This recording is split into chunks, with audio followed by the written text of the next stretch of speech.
All right, we're ready to go, Donna. Okay, good morning, everybody. For those of you who have already had this health savings account webinar, it's very similar to the ones you've had in the past. I updated it with 2019 information just so that we have the limits available to us. I did not spend a tremendous amount of time re-studying some of the information. I didn't notice, I went through it pretty quickly, I didn't notice any major changes. If anybody finds out differently, please let me know, and I will do further research to make sure that the information that we have on record is the most recent and accurate. But for the most part, this is the basics of how health savings accounts and Medicare do or do not play together. So I just wanted to put that caution up front there. So just to start off first, health savings accounts are governed by the IRS. So it's completely on the outside of the Medicare system. It's a tax investment vehicle. And it's tied specifically to a high deductible health plan. So my understanding, and I've had conversations with my own tax preparer, that if I wanted to set up a high deductible health plan, I would have I would have to disenroll from my group health insurance and pick a high deductible health plan, and then I could set up a self-employed HSA along with that. That seems like a lot more work than I'm willing to do just to have this health savings account. Most often what we see are businesses who are trying to save money on insurance plans, and high deductible health plans shift some of that burden of the cost of the medical to the employees by having a high deductible. But then when the employer says, well, we're going to set up this account that you can plug money into, it comes out of your check pre-tax, and it's yours to keep forever.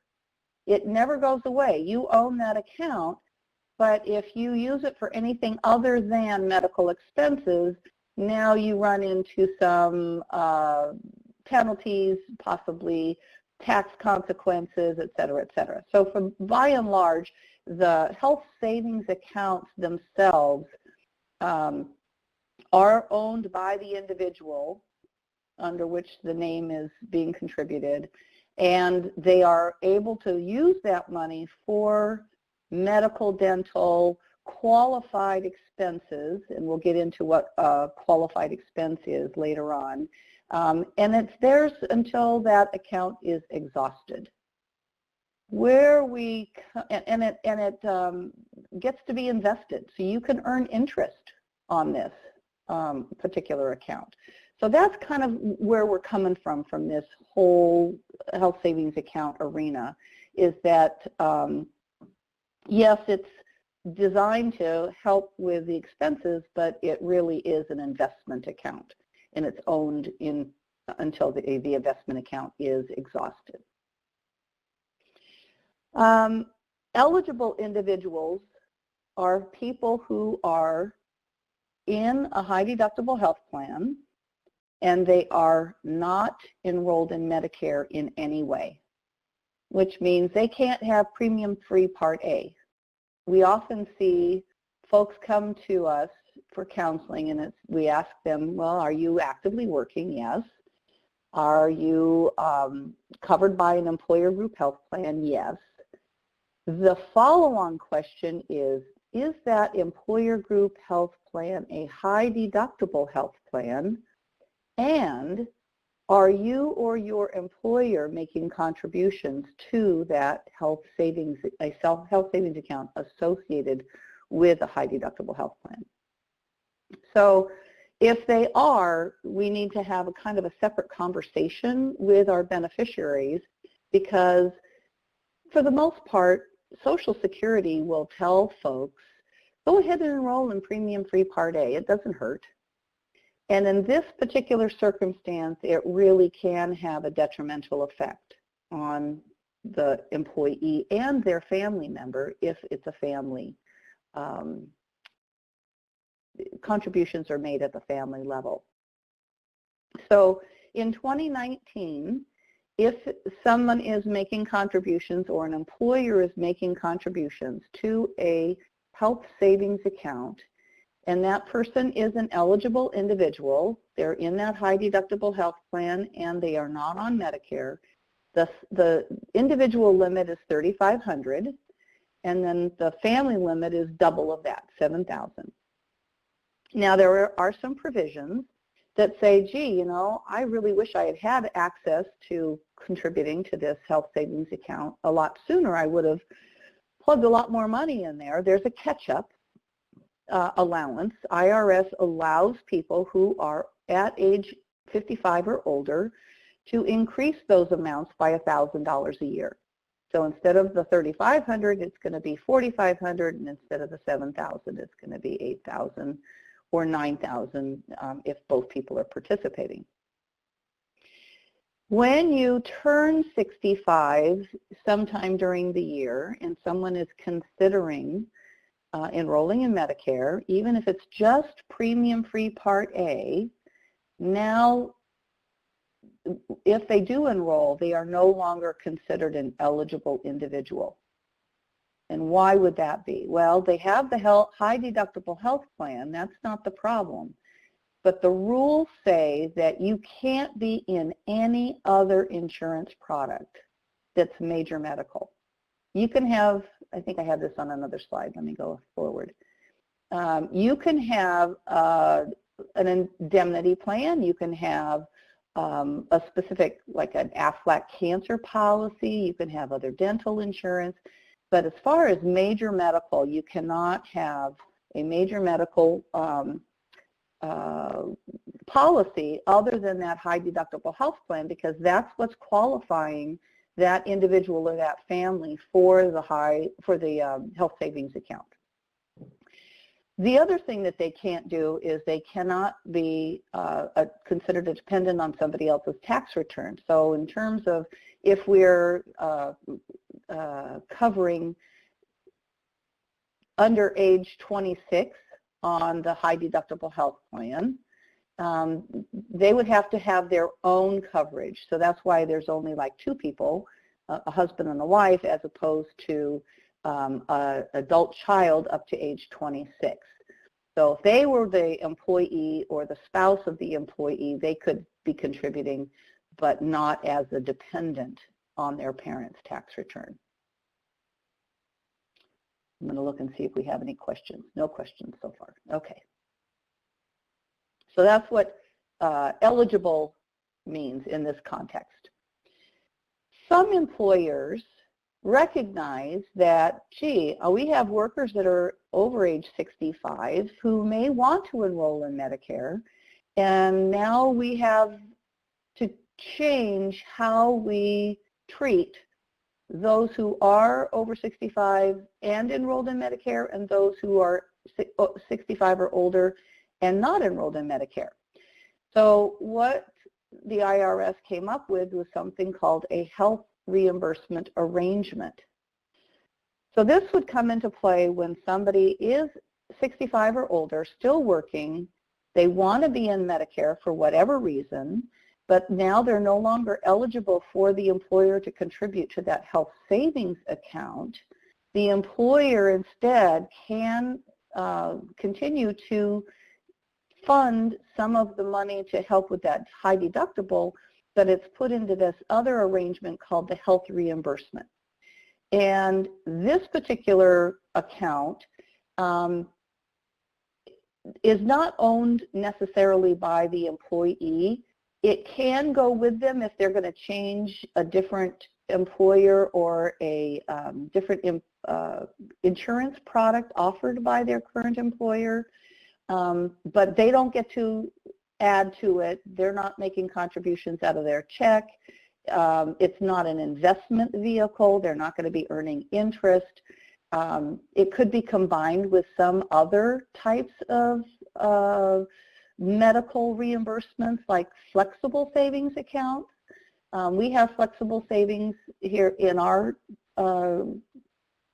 employer insurance. We've been using it for decades. That's one of those use it or lose it type funds, and we see that quite often when we are counseling people, and that's not to be confused with either the HSAs or the HRAs. HRAs are the vehicle that are designed for people who are enrolled in Medicare and can no longer participate in that health savings account. Okay, so a little bit different, and I've got a comparison chart in this slide presentation. So here we've got the two side by side. HSAs, tax investment vehicles, both the employer and the person in the high deductible health plan can make contributions. The HSA is a tax investment vehicle. It can earn interest depending upon how that particular account is allocated, what the investment strategies are, and it goes with the employee. So as long as they're in a high deductible health plan, they can still make contributions, and that employee owns that account. The only gotcha is they cannot be in any other major medical insurance like Medicare. The HRA, on the other side, the reimbursement arrangement, only the employer is going to be making those deposits. It's not going to be earning interest. It's not as portable. I have seen some circumstances where if somebody retires from a company, the company allows them to still pay medical bills out of that HRA. But the biggest thing is that they can be enrolled in Medicare while they are in that high deductible health plan, as long as their employer is offering this option of the HRA instead of the HSA for those older workers. Okay, so when we talk about qualified medical or dental or any other expenses that might be eligible for reimbursement out of that health savings account, we're always going to refer back to the IRS publication 502. The vast majority of what we deem, on our tax returns as qualified medical expenses. And for the most part, I would say a lot of folks use those for things that Medicare doesn't cover. Dentures and dental services, or hearing aids, or things like a pair of glasses. Those are all qualified medical expenses on your tax return, and you can use your health savings account dollars for that. In addition, you can pay for other health insurance premiums with that money. So let's just say, you get terminated from your employer and you have this pocket of money. It can cover your COBRA premiums. If they're not eligible for Medicare yet, that's a huge expense.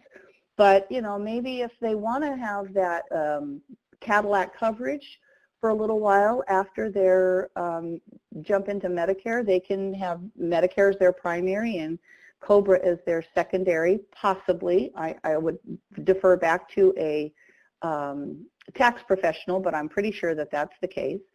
Long-term care insurance premiums, as long as it's got some sort of continuation care associated with it, I believe. And then primary health and drug premiums. So Medicare premiums, if you're paying for Part A, certainly if you're paying for Part B and D, Medicare Advantage premiums, and then any kind of employer-sponsored health insurance premiums as well. So all of those are primary insurance premiums that could be paid for out of that pocket of money as well. The things that it can't pay for are secondary insurance premiums. So Medigaps are kind of dealt out of the club because that would mean that you're paying both your Medicare Part B premium and your secondary. That's not allowed. That is specifically excluded. And if the funds are withdrawn for anything that is not a bona fide medical expense and you're not yet 65, there is going to be a penalty associated, a 20% penalty, and you're going to get taxed as if that was income because it was withheld from your wages pre-tax, so you're going to have to pay taxes on it now that you've withdrawn it for a non-medical or non-bona fide medical expense. Once you hit 65, however, the penalty goes away, but the tax doesn't. So if you pull it out just because you need the money, maybe you need to, put a new roof on the house or something, or contribute to some expense that's not a medical expense, it's going to be taxed because it was contributed pre-tax. But there's no penalty for pulling it out after age 65. Let's go on here. So one of the things that kind of gets folks caught in a dilemma is, let's just say somebody's going to work until they are fully vested in their Social Security retirement benefits. In my case, that's 66 and 4 months. In people who are younger than me, it's going to be age 67. When we go to enroll in Medicare, Part A retroactively starts 6 months from the time we either notify Social Security that we're going to be retiring, that might just be a phone call, or the time we actually submit our application. So I ran into a situation, I think I put a next slide on there, regarding something called a protected filing date or protective filing date. So it had to do with this Part A that is retroactively applied, and they could not have any HSA contributions during that period when A started, and they miscalculated when A was going to be effective. So what we want to do is make sure we let folks know prior to calling Social Security or prior to enrolling in Medicare, calculate when that 6-month timeline is going to retro back to for that A and stop any contributions at that 6-month mark so that you don't run into any tax consequences. Another consideration is if somebody is enrolled in a high deductible health plan, and most often what we would see is the drug portion of that high deductible drug plan might have that high deductible applied to the drug side. And if the high deductible is applied to the drug side, now the drug coverage is no longer considered as good or better than what Medicare offers. It's not considered creditable. And when it's not creditable, it doesn't impact anything if you're not enrolled in Medicare. It only impacts how much you have to pay for your drugs. But the minute you enroll in A, now you are an eligible participant in Part D, as in drug. And if you don't have drug coverage that is as good or better than Medicare, you're subject to penalty. So we might see some blowback for people who didn't understand what they were doing when they enrolled in premium-free A. They kept their high deductible health plan because they were still working. They were maybe still contributing to the HSA, didn't realize that they couldn't. And then when they get to retire, they have to prove that they had drug coverage that was creditable, and it wasn't. And now they're slapped with a penalty. So I mean, they just stepped into every pothole that they could possibly step in, right? So when we're counseling somebody who is in this situation, if we get them before they make the decision to enroll in Medicare, that's the best thing to do. You know, depending upon their needs, depending upon their medication needs, they may or may not want to enroll in Medicare at all, because if they don't enroll in Medicare at all, they're not eligible for Part D, they cannot be penalized for not having creditable drug coverage. And that was kind of a hard concept for me to wrap my mind around, because I kept hearing, if you are in a high deductible health plan and you don't have creditable coverage, you're automatically in penalty territory. And that made more sense to me, but that's not accurate. The only time you are in penalty territory is if you are eligible for Part D. And in order to be eligible for Part D, you have to be enrolled in Medicare somehow. So that definitely changed how I counsel people in the future. So yes, I'm in a high deductible health plan. Yes, I'm contributing to my health savings account. Don't do anything. Don't enroll in premium-free Part A. Don't enroll in B. Do you have medical needs? Do you have medication needs? Yes. I am taking a very expensive drug and I'm having to pay a whole bunch of money out of my pocket because I have this high deductible that's applied to my drug plan. Well, in that case, you might want to stop your contributions to the health savings account, and you might want to enroll in Part A and Part B so that you can get that adequate drug coverage. So it really does kind of depend on each individual's specific circumstances, how we counsel them and which way to organize their medical coverage. If you find somebody who has, just as a matter of, oh, I'm eligible for Medicare now, I'm going to enroll in my premium-free Part A, we can unwind that, or they can unwind that. They have to go back to Social Security. Hopefully they have not used any of their Part A benefits, because they would have to be paid back, and they cannot be collecting any Social Security retirement benefits. If they are, they would have to pay that back too, which might, be more convoluted than they really want to go through. But let's just say they're still working, they're not collecting their Social Security retirement benefits, they enrolled in A, they still want to start contributing or continue contributing to their HSA.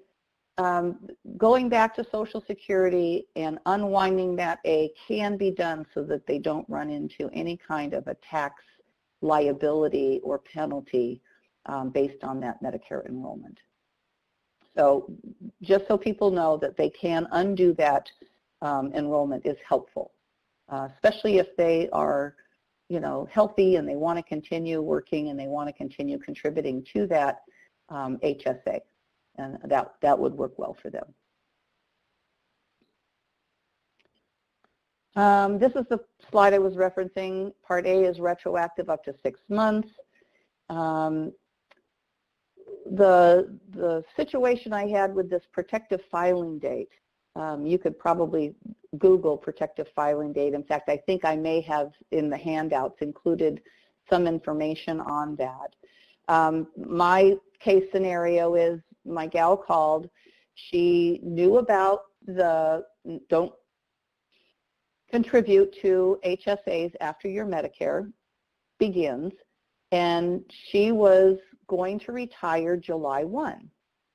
So she had told her employer, as of December 31st, no more contributions to the HSA. Not from you, not from me.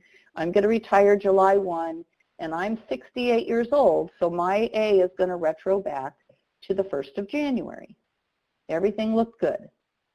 And in our conversations, I said, well, you probably were going to need to make an appointment at your local Social Security office, or if you're going to file online, you might want to do that 2 months in advance, kind of set things up. So she took my advice, and in April, she called Social Security to get a June appointment so that she could have her Medicare A and B start July 1. When she called in April, that set in motion this thing called the protective filing date. And because she called in April, the Social Security office says, okay, we're going to protect you. You called in April. We're going to consider April as the date in which you filed for your Medicare benefits. and we're going to retroactively start your A to October 1, which would have been 6 months prior. She says, no, I don't want that. I don't want my A to start until January 1 because I had, you know, high health savings account contributions. Oh, no, you're protected. We have to follow this procedure that you called in April, and your protective filing date is what is the law of the land. And she had to jump through a whole bunch of hoops and sign all kinds of documents saying she waived her protection and she wanted to rescind her call. And I mean, it became a really big deal, and she called me in a panic. And she said, oh, I didn't realize. And I said, I didn't either. This was news to me. So what we ended up doing, she did get her protective filing date rescinded, and they told her, do not come and contact us now until July 1. Your benefits can start July 1 because it's the month that you apply for immediately following termination of employment that your benefits would start. So then she called me in July and she says, but they're going to make my Part A start January 1. I said, great. And she was like, really? And I said, yeah, that's what we wanted. We wanted it to start January 1. She says, you're right. I'm just getting all myself all wound up. So it took a little while. It was a lot of phone calls back and forth. We learned something in the process. We all learn when we have these cases, right? This is real life happening, and the best teacher is real life.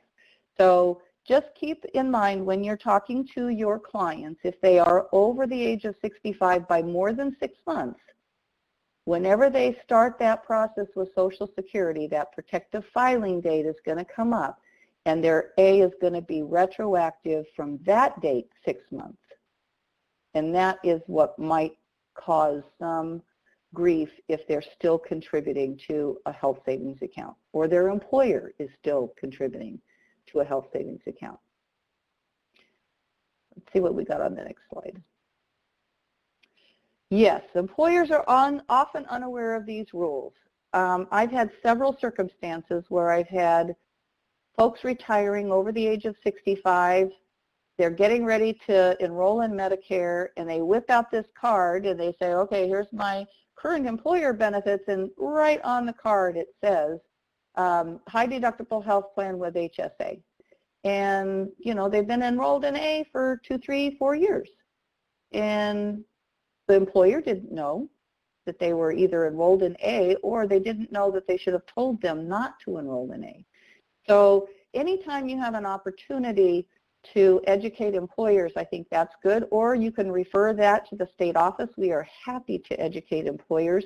We're trying to do more employer presentations so that HR and benefits administrators can give their employees accurate information.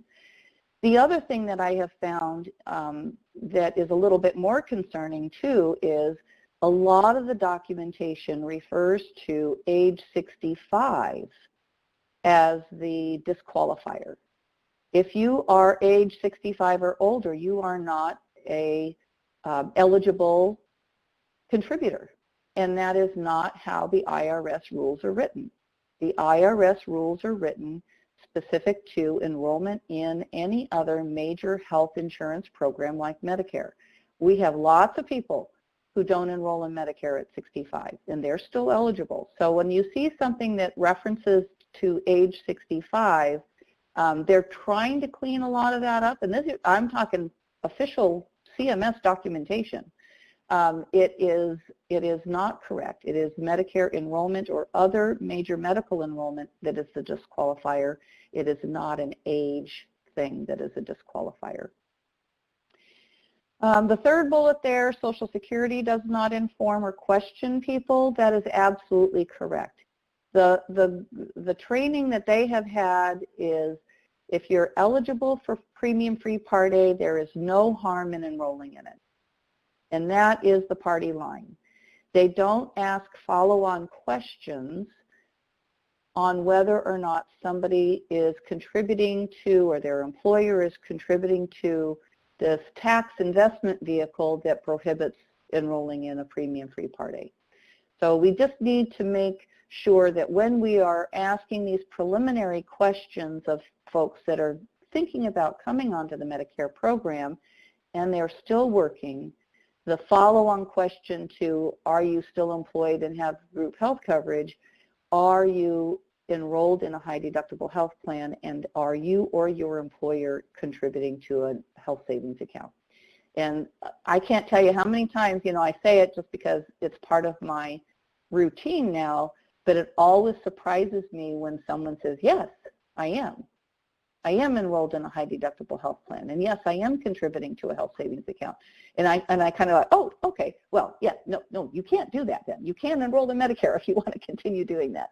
So it's still, it's coming more prevalent as health insurance premiums rise. Employers are looking for ways to lower those employee benefit costs.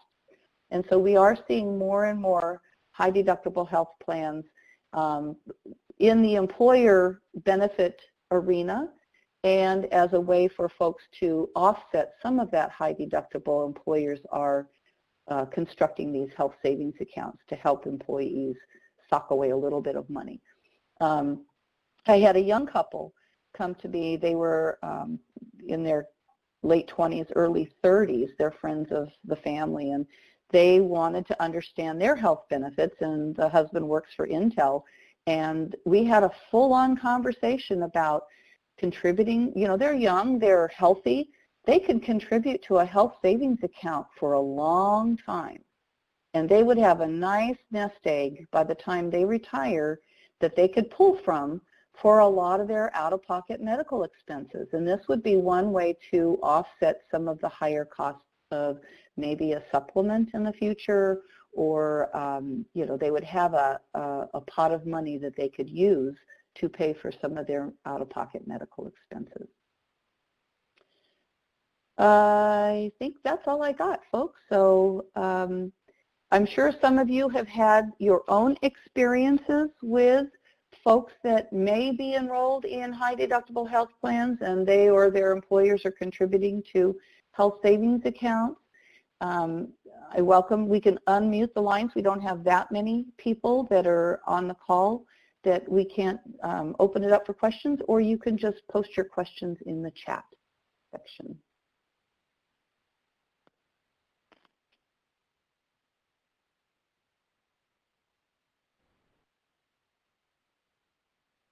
All right, everyone now has microphone rights and has been unmuted. Has anybody had an experience where they have counseled somebody in a high deductible health plan with a health savings account?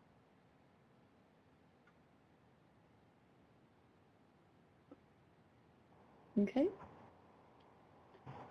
It's worth asking that question.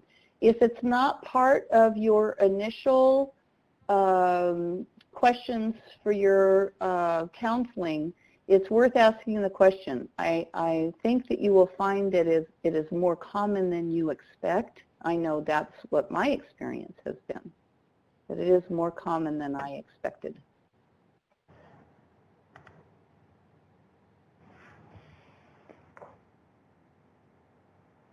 All right, well, if nobody has any questions, I don't have anything else. You have the ability to download the PowerPoint slides. I did put them in the notes version, so it's got some of the actual dialogue that I was giving you in the section below the slide, actually. There's also a nice little handout, I believe it's from the Medicare Rights Center on Medicare and high deductible health plans with health savings accounts. There's a lot of information out there if you want to go look at the IRS publication that governs high deductible health plans and health savings accounts. I believe it's IRS publication 969. I didn't put that in the slides. I would have to do a quick Google search to see if that's the correct number. That's where I pulled most of the information, is from the IRS website. so that we would have as accurate information as possible. So we got Rachel typing.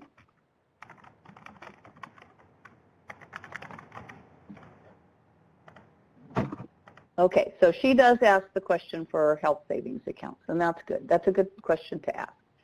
Because that really, I haven't heard that it has come back to bite anybody from the IRS.